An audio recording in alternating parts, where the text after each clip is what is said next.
is relaxing. It is. How you doing, ladies and gentlemen? J-Bomb, Mr. Clute. Mr. Changing up the format a little bit today. We're going to be doing a little bit more casual conversation. We always thought this would be a cool idea, just to chat, and everyone else is already doing it, so Literally why not? everyone and their mother. Yeah, we're part of the podcast crew. What are you going to do? At this point, it's either podcasts or OnlyFans, so we're not going to be able to do the OnlyFans. I got a feeling for that. So I hate that guy. With that in mind, there's a lot of stuff to talk about. I mean, the TCG world is just moving along, and Magic has actually impressed me recently with the pullbacks on print runs, and the new set that is coming out is also kind of triggering me because it's a collab that I wasn't expecting, and I'm not the biggest fan of. I'm not as optimistic about Magic, to be honest with you. That's this guy. I just like the print run stuff's cool. I like the idea of it was needed. Saying they're going to get rid of the print. I do think getting rid of draft boxes super cool idea. Or set boxes, whichever way you want to take it. Yeah, I guess. But now they're going to have a condensed version that's kind of back to how the way things were originally. Back in the day. But still collector boxes are going to be... And that's fair. I think the collector box should exist alongside the now just, I guess, booster box. Yeah. But, play booster or whatever. Whatever they're calling it. And I guess... So did they say they're going to raise the price? Yes, I heard it's going to be around the set boxes or a little bit higher. I figured it was going to be at least a set box price. Which is a little ridiculous when it comes to Magic products. Yeah. No, I think that's already was pushing it with the set boosters. So, I mean, the thing that makes me hesitant to want to believe that it's going to make a huge difference is because they're just still dumping, like... product. They're still dumping Secret Lair. You know, they're still making bunches and bunches of Commander decks, and they kind of exist separately. But they do. I don't know. I personally feel like I'll believe that when I see it. Ixalan was pretty cool, and hey, dinosaurs are my favorite. I think it also lines up what what we're about to talk about with Clue, and the new collab. I don't think anyone knows that. I don't think anyone understands that Murders of Kavlov is Clue. Yeah, it's going to be a murder mystery tie-in set with literally the Clue board game, and at first I was like, okay, that's kind of cool. Yeah, but then I was like, that's your own IP, which I didn't even realize. But they're literally taking something they already own and just adding it to Magic, which is a little cheap, right? It's cheap. I don't want to say it's cheap because they have a bunch of IPs that could be cool crossovers. They did Transformers already. But it's like, how do we... I feel like it didn't take a lot of thinking and a lot of money to make a Clue tie-in. And it feels really out of place how in is Magic. Murders related to Magic? It is cool kind of what they did, I will admit. Let me take that back. It's the... I guess the coolest way they could have done it is instead of General Mustard, it's Commander Mustard. I like that. And Miss Peacock's I forget her card name is. That's what it was. It's she's like a political figure, which is in the universe. Reasonable. So it's like they modified it a little bit. The lands are cool. But that's basically the same thing as when they make Harry Potter Clue. Or something, you know what I mean? They're changing the names, they're changing the tools and whatnot. Almost like Monopoly too. Yeah, Monopoly exactly, which is another Hasbro IP. So is there? Actually, is it? I think it is. It might be. It might not be. But we're not sure. It might not be. Don't hold it. Yeah, but stands to reason. There's a lot of IPs that Hasbro has, and I think it's so weird that you choose Clue. And the cards just feel kind of weird. One of the lands, the lands are the rooms. Yeah, which is dining room or living room. Which is kind of or cool. bathroom. See, I'm torn. And that's part of the problem with this whole crossover Universes Beyond thing is some of these crossovers I do think are cool, but it doesn't fit Magic. No. Magic is supposed to be spells and creatures. Spells, creatures, Lord of the Rings, esk kind of fairy tale, and that kind of stuff, not sci-fi so much. And this isn't even sci-fi. This is this is Law and Order. Yeah, I was gonna say it's more real life. You're taking real life and kind of putting when it you say murders, you're saying that they're not spells, they're humans, and they're being it's weird. It doesn't compute with Magic. It feels really similar to the Doctor Who. Yeah, and the Doctor Who, that's even closer. I wasn't as mad about the Doctor Who because it really wasn't a real set. No, per se. It was just commanders. Which exactly. Cool. So not for me, not my cup of tea, but if it is, all right, fine. And that's kind of where I feel like that product should go. But to have a set with that kind of being the focus, and that's going to be their first set that I believe is going to have the reduced print run. So what and the play boosters too. So that's what I'm saying. So what's going to happen is like if this set doesn't do well because people aren't super interested in it, like how are they going to react to that with that being their first play box set? Like, it's a little scary. This won't do that good when it comes to normal Magic players because it is. I feel like it's so just off-brand. I looked through. I think the first spoilers came out today. We're not going to go through them on here right now and on my laptop. Maybe we should have done that. But my thing with the spoilers I saw today, I'm just not interested. No. And if you watch the channel now at this point, I think I've said I'm not interested in Magic for a while. And I don't want to get it confused. Like, I really like most Magic. Yeah. And there's even, like, again, I liked Ixalan. Ixalan felt like a good set. Mm-hmm. Felt like a good Magic set. And that's why I said, like a couple minutes ago, if you take that set and compare it to like this new set, I'm way more interested in Ixalan because it's not trying to be a crossover. It's doing what Magic does best. Yeah. Makes their own stuff. Yes. And there's some solid reprints in there and things like that. And dinosaurs work with the set. But it works with Magic the Gathering. I still, even if it's a remaster. It's weird. Is Murs of Kavlov Manor going to be a world? Is the manor one world, or is it a region on a planet or on a universe? Dude, the lore for Magic is so. First of all, and I can't wait till we talk about sorcery. I'm some excited of the for critiques that people were talking about with sorcery, but Magic is so much like Star Wars in the sense that it was not made to have this crazy thick plot. Yeah. Like the first 3 Star Wars movies, that's all there was supposed to be, and then they went back and filled in the gaps. And I'm not saying prequels are bad. No. I like prequels. I think Better Call Saul personally is better than Breaking Bad. Hot take, but not me. But yeah, we'll get into that another time. But I don't know. I just the whole thing just kind of with like how it's weird how they try to keep adding to the lore and trying to give you the impression that it all makes sense is beyond me. Yeah, you're right. Like it started with like some of the oldest lore, like it's like back in the day, the cards kind of made you have your own lore.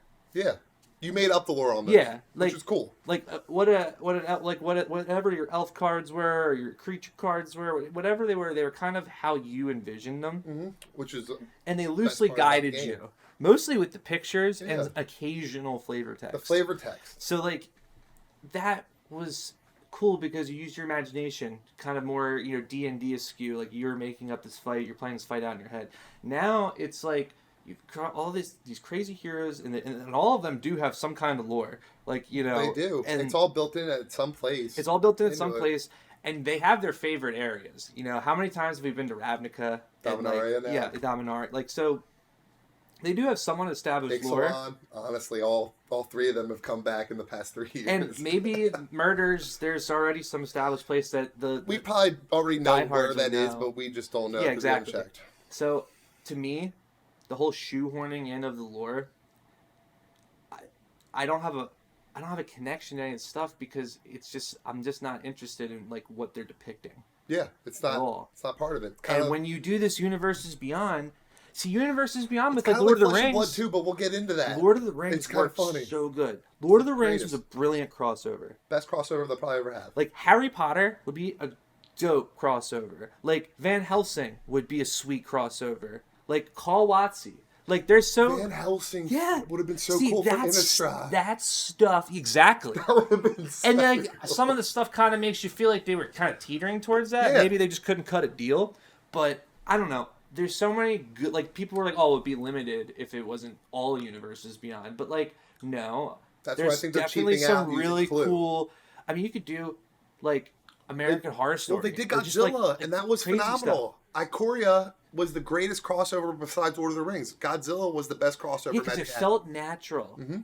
And Lair of the Behemoth. Was that the first set of Universes Beyond? That was the first. And that was like it gave such a false impression, dude, of what was to come. When Ikoria came out, I was like, Magic is the top of the game. It was so much fun. Rocks. Even during COVID, even being at home, it was killing it. We opened so many boxes for draft just to play at home with the homies. It was great. That was Akora, the end. And Zendikar came out then after that, and it was like, ooh, this isn't as fun. Like, no. And I remember because things that kind of opened back up then. Remember, like Brad at the LGS and everything, we started having. I don't know if they were official or not, but and then like Scoot Swarm, and I was like, this is not fun.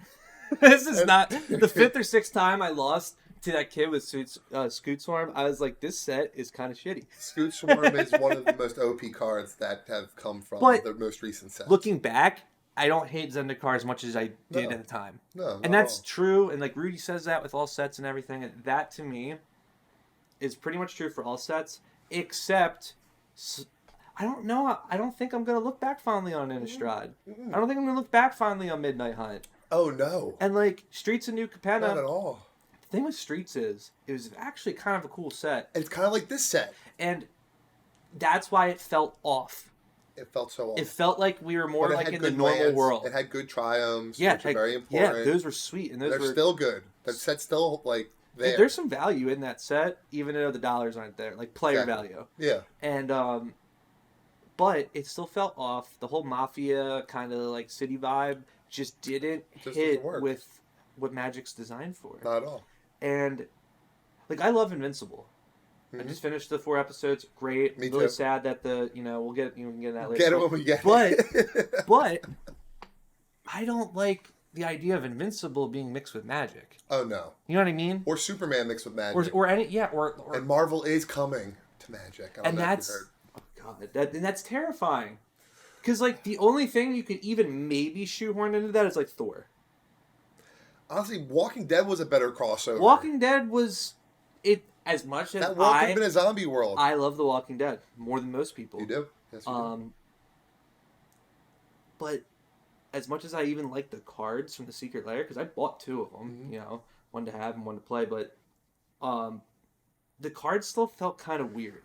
Oh yeah. And that wasn't so bad because that was one of the first times where I felt like there was like actual humans on cards, like you and me kind of people in the world of Magic. Yeah. So it was kind of cool, but it did feel out of place if I'm being honest about it. Like it did feel out of place. And I ultimately think it'd be better off not existing. I don't even like you're even thinking that now after 2 years later. World of Warcraft crossover would be sweet. I could get down with that. They did a Warhammer crossover. Absolutely sweet. Those decks are awesome. Dungeons & Dragons was good, but the way they did the dice rolling really took a lot of 100% took a lot of people out of that. 100% way too much dice roll. So much dice. Which is cool when you're having fun. But as soon as you need, like, okay, I really need this to happen, it's never going to happen. You're going to roll 3. Like, or something crappy. So I think Sorcery should have some more dice rolling, because I think that could, maybe roll, 2 spots. Maybe some cards will have that in Sorcery. But when we get into Sorcery, we'll talk about that. I just think that you're definitely more optimistic about Magic. I want to be optimistic about it. I want to see more sets like Ixalan. Yeah. I want to see less reprint sets. Yes. But I also want to see less crossovers, but more impactful crossovers. I like that. I'm sorry, I'm gonna keep like showing. Clue, this isn't gonna be impactful. I want everyone and their mother would buy. I think that a Harry Potter crossover would be their number 1 selling set. Yeah, I think more than Lord of the Rings. It could outdo Lord of the Rings. I 100% believe. You get the wand. You get the 3 wands, all 1 of 1s. All 3. Don't even put that into the universe. The Deathly Hallows could all 1 of 1s. That'd be nuts. Because they are all 1 of 1s. Yeah. And then they could have the normal versions, but then they'd have the crazy versions, and they could do what they literally did with the One Ring 3 times in one set. Give 3 people chances. Oh my god. Did we just speak it? We should delete this now. But no, if that happens, I'd be all for it. Yeah. I think Post Malone would be all for it. I would all be all for it. That would be so much more. Again, all the stuff we just talked about, literally, they have such a pool to choose from. Yeah. So I want to see more of that, and then impactful crossovers and real good standard sets that are high quality originals. We need that. Actually, the third thing on my list, if I'm being fair, they did. They got rid of draft. As far as I'm technically concerned, draft was still. They got rid of set. They got rid of me feeling bad for buying a booster when I should have just bought a set booster. Yeah. But you can't draft with the set booster, so I have to buy the lesser box to play with my friends, which makes no sense. But I don't get the better cards. So yeah, it's stupid. I don't know. We'll have to wait and see. Yeah, we'll see. We just got time. So yeah, that set don't come out I think until February. I think it's February.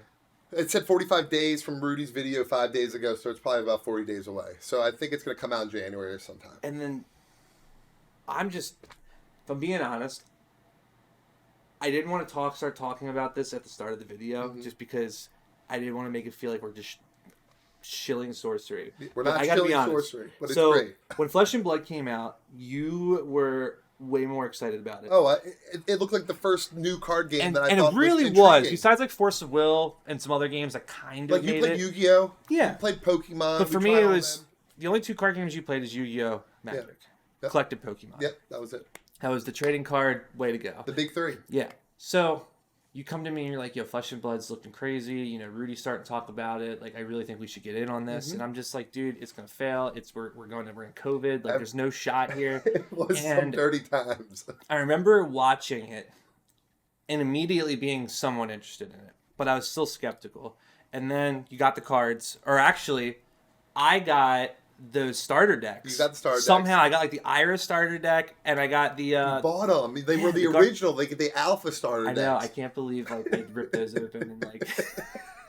It was good though. It was worth it. It was fun. They're probably worth... I don't think they're probably worth no, it. not but much. They were really cool. And as soon as we played it, we actually went to my dad's house and we played it. And it was immediately captivating. Mm-hmm. So I was kind of like... It was so different. And then right then in that moment... You get to draw every turn. That was the coolest thing on the planet. Right not worrying about land. In that moment, it felt like Magic 2.0 had came, and I wanted to tell everybody about it. Yeah. And like that's just the kind of person people I think both of us are, is that we like, whenever we like something, we want other people involved with it. Yeah, because what's the point in enjoying something without other people? Exactly. And I like you, but I can only beat you so many times. Exactly. So... Hey, wait. We brought it to our LGS. They weren't super in on it. Nope, and then we actually got our LGS into it. We got like 4 LGSs into it. One of them copped out. Backed out, but then recently came back. Recently, all right? Couldn't stay away. But the point is like, I had to be swayed. Yeah. And then you kind of were like...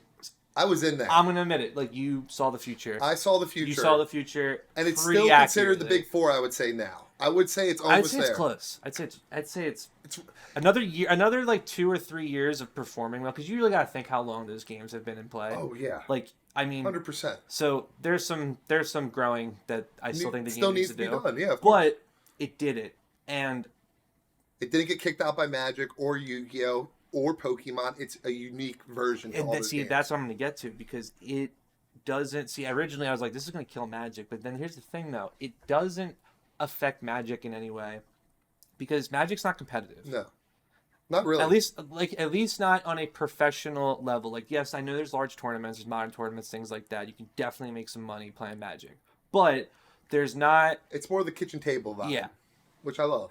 The OG. Or honestly, I wouldn't even say kitchen table vibe. It's more your game store vibe. Like, you go to your game store and win local tournaments. Yeah. And become a local legend. You're not worried about going nationals or going to worlds. Flesh and Blood, from its inception, was designed to be a competitive game. Mm-hmm. So it's not really stepping, and since it's been out for a couple of years now, I can see that. It's not really stepping on Magic's toes. No. It definitely pulled a lot of players away initially. That wanted that competitive. Exactly. Yep. So... you had that happen, and then it kind of slowed down. I don't think Flesh and Blood is pulling a lot more Magic players today. I think most of the Magic players who wanted to leave... I think it's just new players are going to be joining these games. I think that's most of the new players in Flesh and Blood are new to the game. Yep, 100%. And maybe new to card games. But see... like you said, drawing. That was the other huge... Drawing every It felt turn like you is could so get cool. way less mana screwed, because your cards were also mana. Mm-hmm. So then you fast forward now to Sorcery coming out. Yep. When I first heard about Sorcery, I was like, dude, this is just trying to get on Flesh and Blood. The only thing that looked cool about it was the artwork, gonna be completely honest. And then some more time passed. I saw people being really excited about it as outwent. And then I was basically of the mind, talk to me when people who ordered the Kickstarter packages get their packages. Yeah, and then I started to see these people, because I mean, dude, there's hundreds, if not thousands of card games on Kickstarter. This is the time of card games. It's absolutely ridiculous. And it's unreal, honestly. Where like 97% of restaurants or whatever fail in the first year, like 99.9% card games fail probably in the first 6 months. Yeah, or don't even make it to existing, actually. So when I saw Sorcery get Kickstarted, completed and all that, I actually bought it, but it didn't go through my credit card, so I would have. That is highly unfortunate. It was in Brazil. It was in New Zealand, so I couldn't.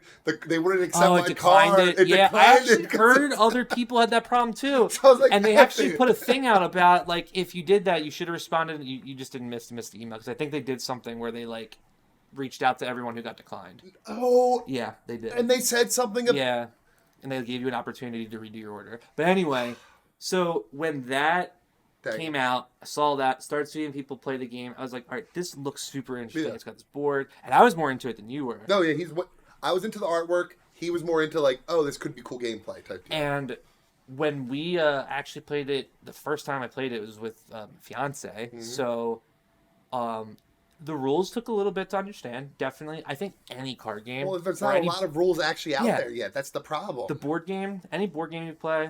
Anything you play like that, it's going to have a lot of rules. It's going to take a little bit to figure out. And then it starts to flow.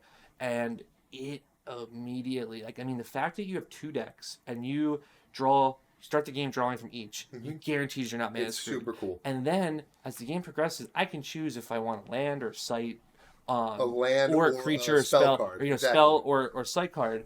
And not only does your site have effects in the sense of like enter ETB effects. Enter the not only do they have effects, but they also it matters where you put them, which is super cool. And that layer for a card game is unmatched. That's what I'm saying, and it's like going from 2D to 3D.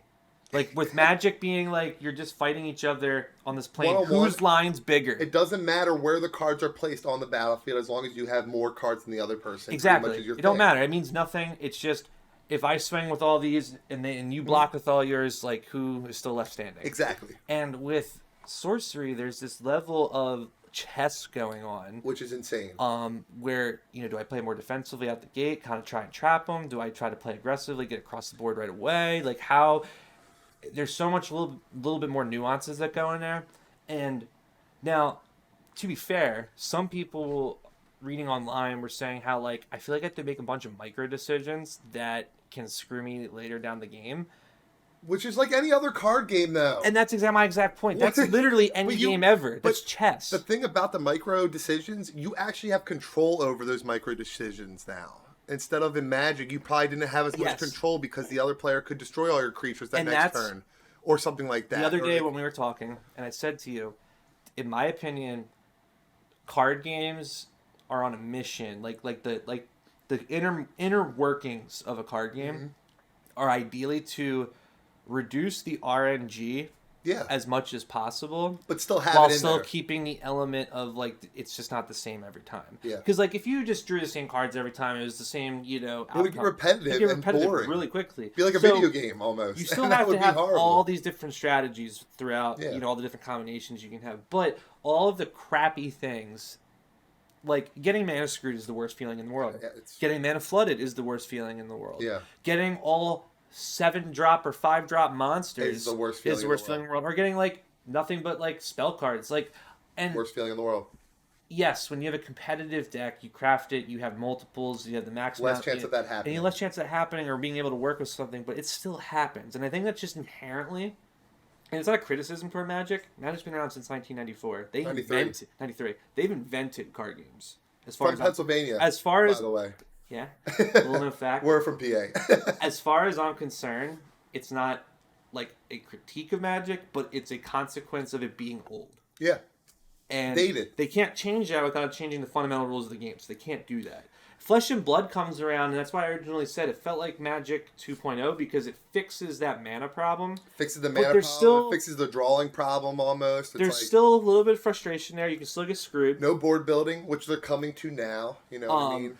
Yeah, and they have the allies and stuff, but even at best, it still feels like a 2D fight. But it works better for Flesh and Blood because Flesh and Blood is like a duel between you and your opponent. Two swordsmen going at it. It's not like Magic where you're spawning in creatures and you're two gods basically having this crazy fight. Well, Magic is more like StarCraft where you build your base up and try and take out the other base on those, right? But with none of that board building. Without any of the board building. But then you have Sorcery come in here, fixes the draw problem, which you strategically place, and it adds the board edition, which gives you all this strategy. And the cool so thing much fun, you guys. is, and again, full disclosure, early on, we were way too young to remember real Magic. Oh yeah. But talking from people, knowing people who did, who were around and stuff, there was a sense of mystery and just wonder that came from this new card game that you had to get the cards. You didn't know if what you knew about Magic, you wanted to collect it. Yeah. And if not to play it, then to at least collect it. So there's this mystery behind it. This new what are these rules? Is that really what that rule is? Is that what it's supposed to be, or is that wrong? You'd make you come up with your own rulings sometimes when there's gaps. Mm-hmm. And Sorcery is doing the exact same thing. It doesn't feel like they're copying it, but it generated that same sense of wonder. 100%. Looking at the cards, reading it, it's a little ambiguous. I don't know. The cards aren't as wordy as Magic cards now. It's lethal and burrowing. That's what it has in flavor text. None of the cards are going to make you read a Bible to understand what's actually a Yu-Gi-Oh card. Or Magic now. Yeah. All right, I heard this funny joke. Magic started flip cards because they didn't want to put it all on one side. They didn't want to make that card so powerful, so they made two-sided cards so they can do the wording. It's such a gimmick. How can we change it up? Let's make the card have two sides. And that was Zendikar Rising. And, Yu-Gi-Oh did something similar with pendulum cards, but that's a whole Was that the... No, pendulum cards, each turn it would swing, and then, it would have one effect one turn, and then another effect another turn, which is kind of cool.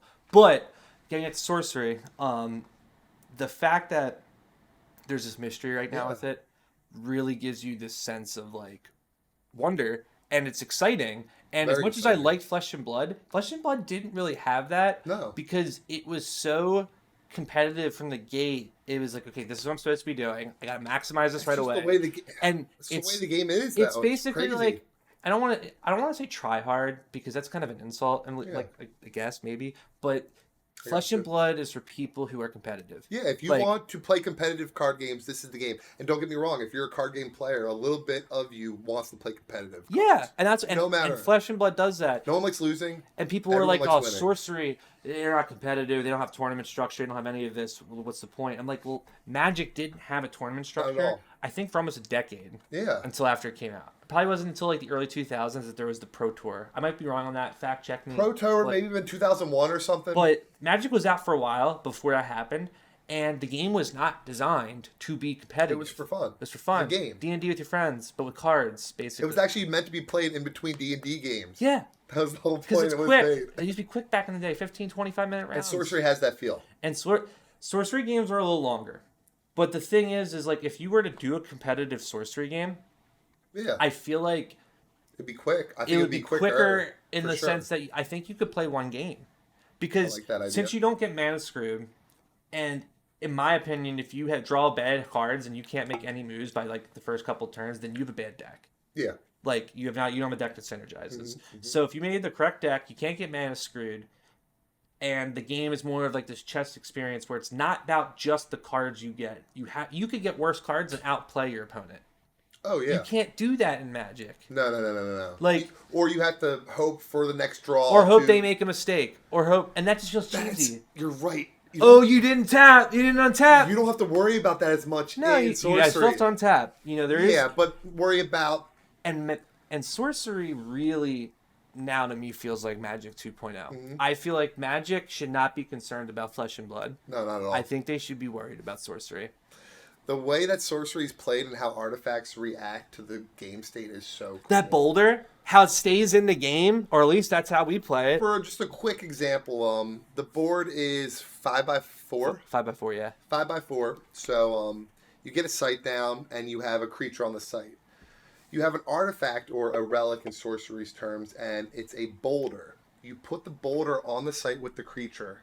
Any unit or creature on that site can push the boulder down one side of the map or one side of the grid and destroy every creature on that, and it stays. It's a moving artifact that stays, and other players can use it. Unless you destroy it. Unless you destroy it with the card that destroys an artifact. Exactly. Which is so cool because you've modified the experience. Cool. It's so cool. And Yu-Gi-Oh had I don't know if they even actually still do. I'm sure they do. They have field cards in Yu-Gi-Oh. What's that? So like in the early days of Yu-Gi-Oh, I forget like some of the examples, but there was like one that like basically water creatures get like plus 200 or 300 or whatever, attack and defense. Oh, like, it's like a there'd be card in modifiers, Magic, and there only could be one at a time. Okay. On the field, or it's been so long. I don't know if you could have two, but there was a little bit of like field modification there, but it was still that 2D, hit your opponent and see who's still left standing.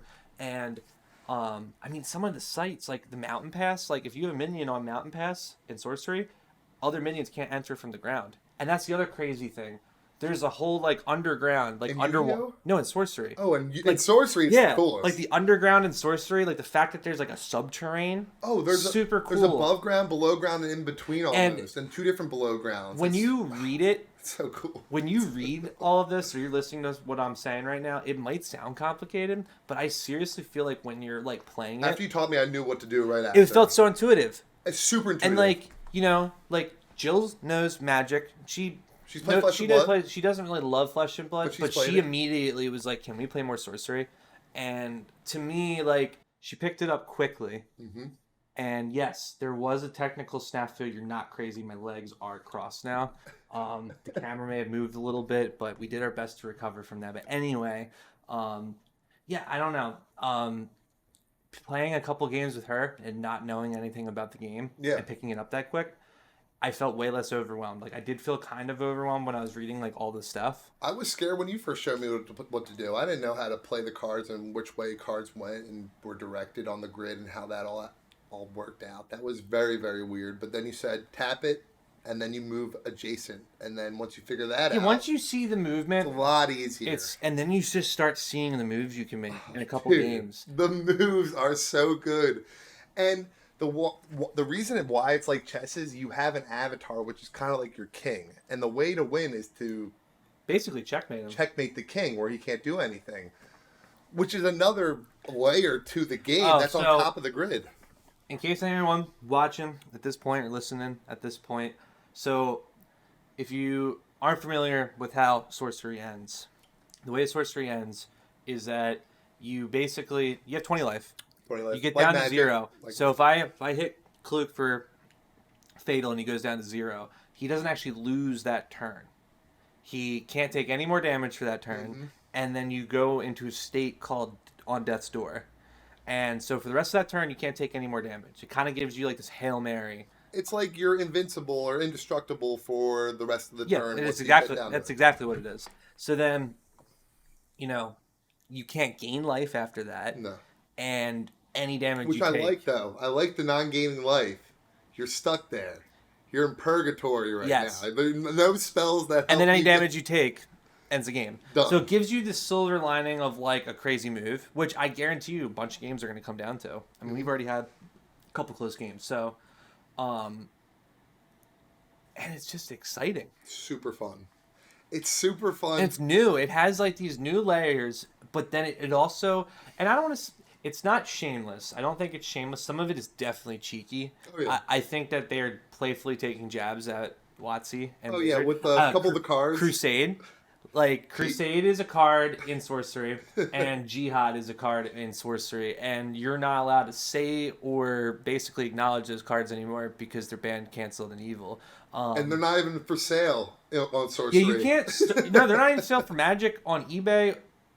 TCG Player, like anywhere you really look, like if you search Jihad or Crusade, you're not going to find it. Even for Sorcery, didn't you say on TCG they aren't selling it? You can't find it. I mean, I wonder if you can find it under a different name. I just don't know how you search for it. But I went through the set list on TCG Player and I couldn't find it. So like, are these cards invaluable? Like, am I like, do I have to go on Craigslist to sell this card in some like alley deal somewhere? But the funny thing is that both those cards are really good, and they're inverses of each other. And they're very cool effects, because they're like enchantments, and they do a lot. They affect multiple zones, and it's super cool. I have nothing but positive to say. I seriously recommend that everybody try it. You can get boxes if you're in America on Team Covenant. And they are all going up very quickly. We're not sponsored by Team Covenant. I wish we were, but they are... literally, I think the only ones I've seen still selling it at $150, unless you buy it from like someone private online. TCG Player is like $170 something, I think. I haven't. Another cool thing that Sorcery is doing is they had Alpha Set, they came out with Beta Set, and they aren't coming out with a new set for another year. So what are they going to do? They're having an unlimited set. So they're really bringing like the reprints, but giving each set a little bit different value and worth to the person buying it, which I do like. My theory, quite a bit. What I'd like for them to do is have some kind of different border for unlimited, or whatever they're going to call unlimited. Whatever, but cards. I don't think it's going to work. I think sorcery cards are going to be full art cards always as like a standard. Oh, yeah. So I don't know if the border's going to work. So what I realistically see happening, because in these beta boxes right now, you can get what's called curio cards, which are like artist proofs or like old alpha cards or just like a really, really special one of kind or, limited print run of a card. So there's like these really, really, really rare. And I think like, I don't know if it was like Louis or one of the other guys, they opened like 50 boxes and did not get a curio or a unique foil, which is insane. But anyway, I think the revised or unlimited set, whatever you're going to call it, that's going to be beta 2.0, is probably not going to have curios in it. Yeah, probably be a little bit less. And maybe they'll do something else, maybe like alternate artwork for some of the uniques or something. I don't know, because it's hand painted and it's probably not as easy to change artwork in this game. They'll have maybe a different foiling, or they'll have different cards that are in there. They might have unique... The point I'm making is there's going to be definitely something I feel like that differentiates 2.0 from this set. Yeah. And if you're on the fence about the game, and you get to a point where the boxes are like $180, like $200, I would consider waiting. Yeah. To see what that 2.0 is going to be, because if it's the same set, and it's like $100 or $120. It's like, why not just wait? It's the same card, unless you're a collector. And I do think set completions are a thing now. People think that these are not going to sell out quickly. I can't tell you how many there are. I have no idea. I have a suspicion it's obviously more than Alpha, which is extremely small. Basically just a Kickstarter. I think that's all it was. And stores that order the Kickstarter. Yep. And all that. But beta, I don't think it has as big as a print run some people are saying. And I think it's going to dry up. It's to show on TCG that prices are going up. There's only so many of them. I don't think it's not printed to demand. No, definitely not. So it has a limited print run, and I don't see them putting new curios in the cards. So I don't see them being able to effectively reprint this set as beta again. And I think that's why it's beta. I'm seeing more and more people open the boxes. I'm seeing people online who've opened 10, 15, 20. Louis opened like 60 boxes. And then get 75, I think. So these are going to dry up pretty quick. And if you just want to play the game, I really hope that what screwed, or almost, I should say, what almost screwed Flesh and Blood was like leading up to Monarch, you could not get product. I mean, we had to work hard to get like that Arcane Risings box and all that, and just and Welcome to Wraith, and it was a pain in the ass to get it. And some of that was definitely due to COVID, and some of that was also due to how hyped the game became, that it legitimately sold out. Monarch was the most hyped set in TCG history. Monarch comes out then and just absolutely drowns the market, just totally just misjudged. Print demand is an understatement. They printed over demand. Misjudged how much to print. And see, both of those... Because they were so popular. The game was so good, they said, I want everyone to open this box up, so we're going to make so many of them. But both of those situations are not good, being underprinted or overprinted, but overprinted I think is worse. Way worse. I think and like the game piece players are going to be like, well, why would it be worse? Everyone can get cards. It's like a collectible card game has the word collectible in it. For a reason. And you may love to play it, but like it needs to have that healthy and the collectability of a card game, I think is the number one indicator of health of a card game. 100%. Like, nobody plays Pokemon. The 5 people who play Pokemon, I'm sorry. He's not wrong. To me, is totally outdone by the fact that it's the most collectible card game. Oh, yeah. Or none. And Pokemon is just unmatched a bull when it comes to its health. Even with like some of the bad sets like Crown Zenith, I'm pretty sure like people didn't love it. There's still cards that are doing well in that set, no matter They release like Crown Zenith, and then everyone boos, and then they drop 151, which is like the greatest, and everyone one of the greatest reprint mind. sets again for 151. And it was great, and it was cool. And certain people who will not be named, you know what I'm talking about. You know who you're talking about, or you know who I'm talking about. Wanted like the original artwork, which would have been cool, But I was okay with them not doing the same artwork. Yeah. And that's how you do it. And then like Magic has just lost its collectibility. Oh, they had so many different artworks for cards that were overprinted. And now you have a point where the game's actually releasing cards. Like Ixalan had great cards, and like again, I wasn't super impressed with some of what I saw in the new, but they're not bad. So they're good game pieces, but they're not good collectibles, and no one's interested in it. And Flesh and Blood, they got tested because people did not like the first edition. Oh, they got tested. People did not like the first edition, and to LSS's credit, to their credit, they identified a problem very quickly, and they fixed it. And they're like, okay, this is gonna be the last set, the first edition, And to be fair, they never really They said they were gonna maybe reprint Everfest, but they never did. They never did. So, see, they cared about the people's word, and I hope Sorcery takes to the people's word also. I think. They're both from New Zealand. They're probably homies. It's like a little bit. What's going on there? They probably hang out. Is that like Is that just like? I don't know. In my head, it's almost like where I picture Lord of the Rings strangely taking place for no reason. Is like on some island off in New Zealand. So like it kind of that's where it is. It adds to the mystery lore in my head. But yeah, it is weird. But I feel like with Sorcery, they really sat and listened to like what was going on with Magic and what was going on with Flesh and Blood. And the collectible side of things, quite a bit.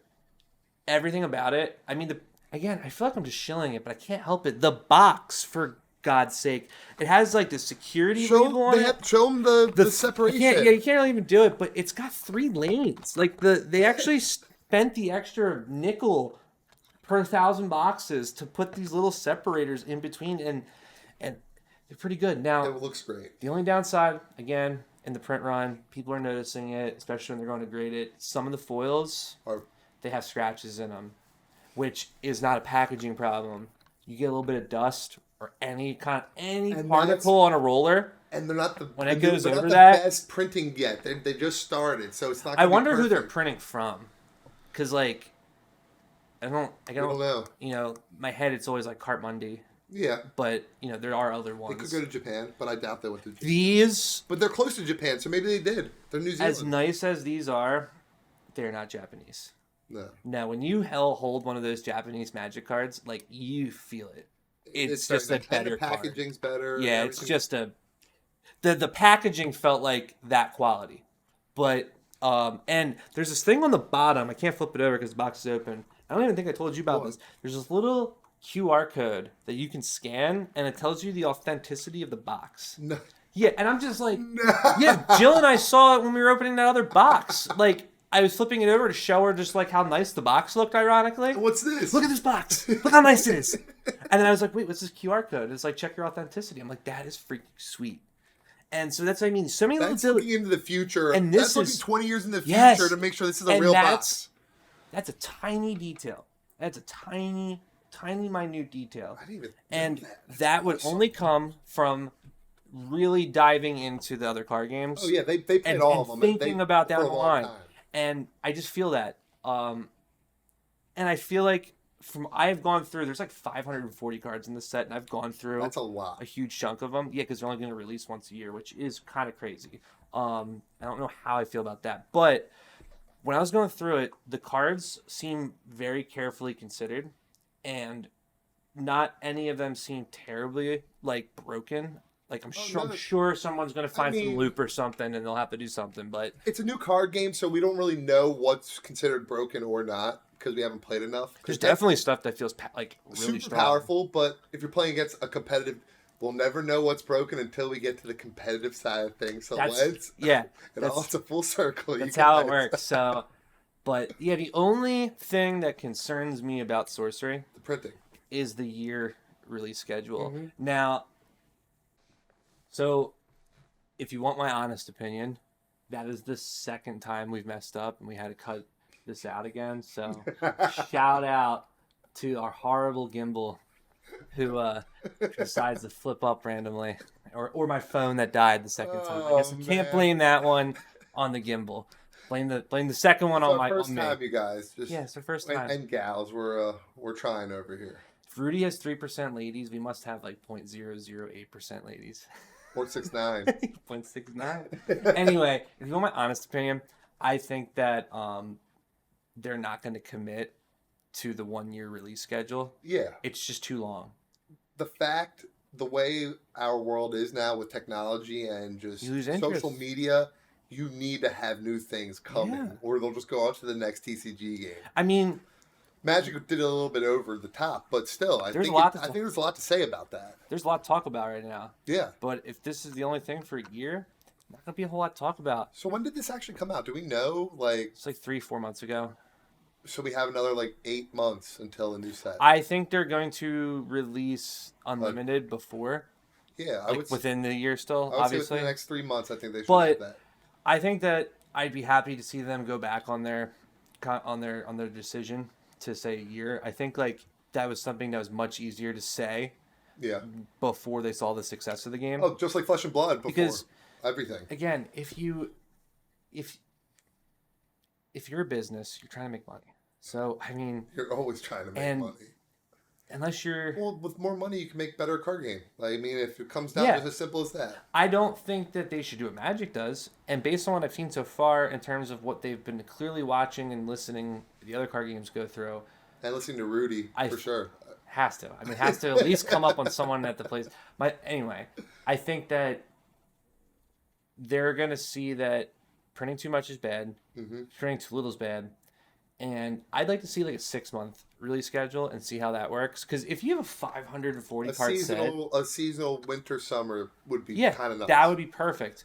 And the kids get it in the summer; they can play it throughout the summer, and then the winter you have all these breaks and whatnot too. There's a lot of times where people are going to be home and kids will be home. Yeah, where they can actually do fun things. 100% with their families too. And you can stagger them to be released around that. Mm-hmm. And I think that if you have a 500 to 700 800 card set, which would be crazy, but if you have these bigger sets, you could have 1 or 2 releases a year. I mean, if they release an 800,000 card set, you could probably get away with having that for the whole year. Oh yeah, that's a gigantic. That's just unreal. And that would be really just interesting. Collecting that would be. That would be something I don't think a card game has really done before. This is the closest, I think. 540, you said. I can't think of any other card game that has a set as big as Magic probably did back in the day. One of their sets might have been super. I think, correct me if I'm wrong, isn't Alpha, original, isn't that in the 300s? That's in the 300s, yeah. 350. But I'm talking about through time. I think Magic did have some sets with over 500 cards. Really? Yeah. Well, even if they did, this was before printing every 3 months. This was 3 sets a year, which you could do that. I think that would be perfect. So yeah, that's what I want to see. I want to see that. That's my only real critique I think of the game so far is just I want more. I want more. But don't feed me too much because I'm like a goldfish. I'm stupid and I don't know when to stop eating. I'll eat till I can't eat no more. You know what I mean? If you keep, I'll keep buying it and I'll be like, dude, this game sucks. I'm drowning. Stop. That's what Magic did and does. So don't do that. Feed me a couple flakes every once in a while. Tap the glass, make sure I'm alive. Pokemon's good at feeding flakes. Pokemon's good at feeding flakes. With all the goldfish out there. Yeah.